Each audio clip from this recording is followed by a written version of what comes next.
For today's video guys, uy, murag si Cindy. Huy, nyo ba guys, nagsisi talaga ako bakit ako nagpalda. Pero for the go, nandito na tayo. So, umalis nga kami guys, nag-jeep kami.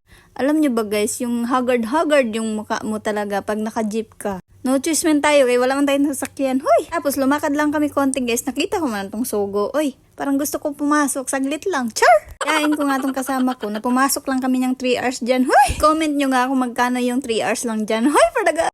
Baka pwede kayo mag-sponsor, charis.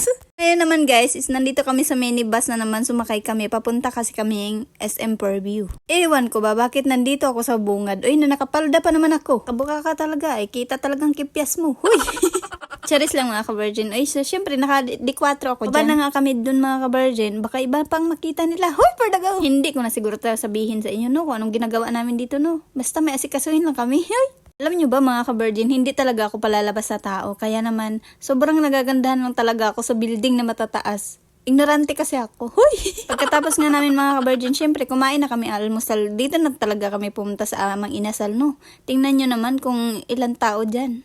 Parang ako lang talaga ang tao dyan mga ka-virgin. Kaya kakabukas lang talaga ng Mang Inasal, no. Huy, baka naman.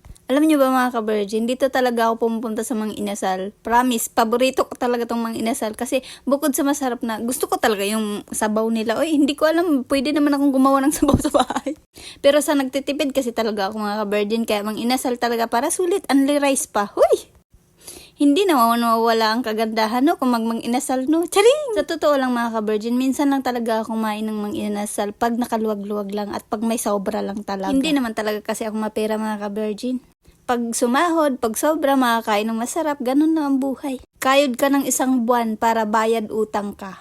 Pero alam nyo mga ka-virgin, iniisip ko talaga, blessed pa rin naman talaga ako kahit marami akong utang. Huy! Kaya sa mga may nautangan ko, pasensya na kayo, sa pasahod na ako magbayad, charis. Normal lang din naman siguro sa tao no na may utang, no. Ang hindi normal yung hindi magbayad, uy. Pero pasensya na, natagalan yung utang ko sa inyo, huy. Bawi na lang ako next live. So yun lang, update for today's video. Thank you for watching mga ka-virgin. Bye! See you next vlog.